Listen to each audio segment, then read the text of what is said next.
жақта платный парковканы жауып тастапты да соған бабочкпен мынандай кусочек іздеп қайтқаны джет деген жақсы болған самокат ойлайтынмын арзан деп содан ана үстінде короче бармаудан неге барып қайттым Брусловский жаққа қарай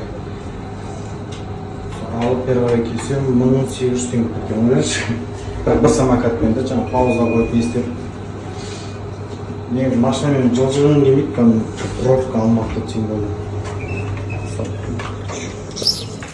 Қайырлы күн, бүгінгі күндеріңізге сәттілік. Бүгін 12 сағат ұйықтап, сонымен таңертең тұрып, тренировкамды жасап, сөйтіп бүгін жұмаға асығып келе жатқан жайым бар. Жұма қабыл болсын, жұмадан кейін эфирге барамын. Тағы да бір басқа да шаруаларым шығып қалған болатын. Как раз осы жұма намазға да барып үлгеретін болдым. Аллаға сансыз шүкір. Сөйтіп намазға келатқан жайымыз бар. Қатты қуанып тұрмын.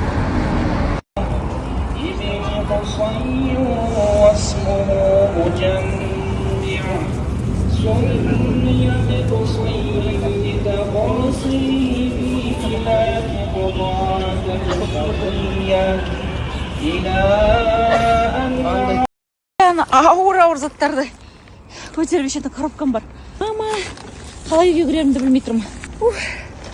Үйге енді жеттім мен. Бүгін айтқан болатын енеме сыйлық жасаймын деп, еще сыйлығым бар қазір. Оны алып, сейчас потом покажу. Сөйтіп асаймыз үй болып келеміз кешке таман үйге. Баяғыда мама папаларым сөйтіп кешке үйге не әкеледі деп күтетін едік қой.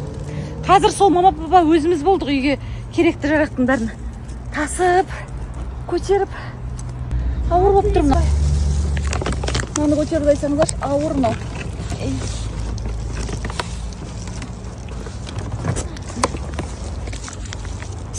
Мама, сіздің умный пылесосыңыз. Ой, рахмет. Бұйырсамын. Өзім армандап жүредім осы пылесосты ұнап. Жаңа үйіме барғанда ұстайын. Қатарыңа көп рахмет. Оны жұқыранғана алған несіне қызығып, мына жерде немерем әзір еңбектейді. Мына жерде анда-мында жуып қоямын сонымен полда. Өте қызығып жүредім. Рахмет көп. Рахмет, мама. Көп рахмет. Жаным, мына складта бітейін деп қалды, азақ қалғаннан кейін өзімнің мамама. Рахмет көп. Рахмет, мама, сізге рахмет. Осыны алып жүредім өзім. Я міне пылесос етеді, жуат, бәрін істейді. Еще парочиститель, терезе жуғанға прям күшті. Қазір біздікін көрсейінші, мына біздікі ана жақта тұрған, қолданып жүрген. Міне, өте жақсы. Ыңғайлы екен, белім аурушы еді, өте жақсы. Бел ауырғанға да жақсы екен, ыңғайлы, жеңіл, қандай жақсы. Жақсы тазартады, міне. Күнде естіп. Тазалаймыз міне полда. Қазір немерем қозғал барып еңбектеп жүреді. Соған неден таза тұрсын деп, күні бір уақыт тазалап қоямыз. Короче, мамаға қатты ұнаған ғана пылесосымен. Мынауың күшті екен, мынау полды жуасылады екен, мына тряпкамен жүрмейді екенсің, шелекпен жүрмейді екенсің деп. Риза болған қоса мен осылай мен алып жатырмыз. Бұйырса енді өз үйінде де мама қолданатын бар. Мына бала жатыр мына жерде, рахаттанып. Міне бұл жерді тілімен жалайды даже. Бұл бала деген сол жерді, таза жерді жаласын деп. В общем, пылесостан пылесос бір емес бірнеше міне мамамдардікіне, өзіміздің үйге екеуісін алдық, мамамдардың үйіне біреуісін алдық. Осылай міне барлығын көңілінен шығып жатыр енді әйтеуір. Рахмет. Апасы кетіп еді мына бала. Арғара. Сен түрін көрсетуге болмайды. Апасы кетіп еді мына бала деген вообще бұзық болды. Только көтеріп жүр дейді. Жылай береді. Қойсам жылайды, жерге қойсам жылайды. Не істейміз енді айтыңыздар. Не істейміз? Не істейміз мына баланы? Ұрсыңыздаршы мына Османға. Фата-тита деу керек бұған, Бұжық. Араласып тұрады дегенде, негізі Ерасылдың әкесі осы Алматы қаласында тұрады, бірақ вообще Оралдың жігіті ғой, Ақжайықтың.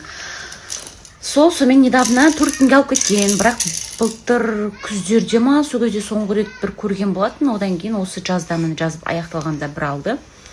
Редко алады, менің ойымша, наверное, енді это мое предположение, наверное, әйелі қарсы шығар Ерасылмен араласуына деп ойлаймын да, менің өзім ойым. Сол, сөйтіп редко алып кетіп тұрады, бірақ осы жылы 4 күнге прям алып кетті. Ол біз үшін ұзақ, мен вообще қарсы емеспін, әкесімен араласын, өзінің әкесінен артық оған ешкім ондай әкелік махаббат бере алмайды. Сол үшін мен қарсы емеспін. Мен вообще ажырасып жатқан кезде айтқам, балаңмен араласасың ба, аралас, мен ешқашан қарсы болмаймын деп. Өйткені өзім әкеммен никогда араласпағам. Сол үшін понимаю, мен мысалы әке деген сөзді түсінбеймін. Бірақ баламның олай әке деген сөзді түсінбегенін қаламаймын. Сол. Мен негізі сиқыр, дуа деген заттарға онша көп сене бермеймін, шынымды айтсам. Негізі вообще Алладан басқа ешкімге сенудің қажеті жоқ.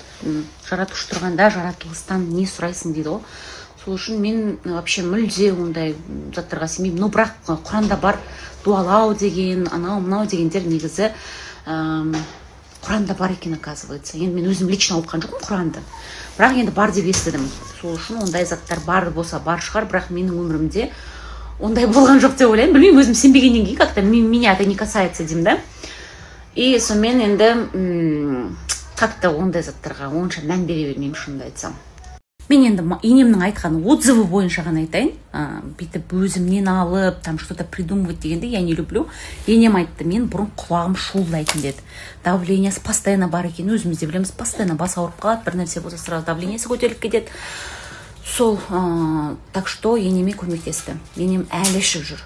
Прям и то енеме давлениеға ғана емес, ол вообще гормондарға да күшті. Мен османчигімді бұйырса, енді бірінші Алла ғой, конечно, екінші сол қара зеренің көмегі болды, гормондарымды реттедім. Гормон деген вообще өте сондай затта. Ол дұрыс емес болса, біз неше түрлі ауруға да шалдығамыз, ожирение да болады, бала да көтере алмаймыз. Мен шүкір тоже көтере алмай жүріп, енді осы гормондарымды сол қара зеремен дұрыстаған болатынмын, ол рас дүние.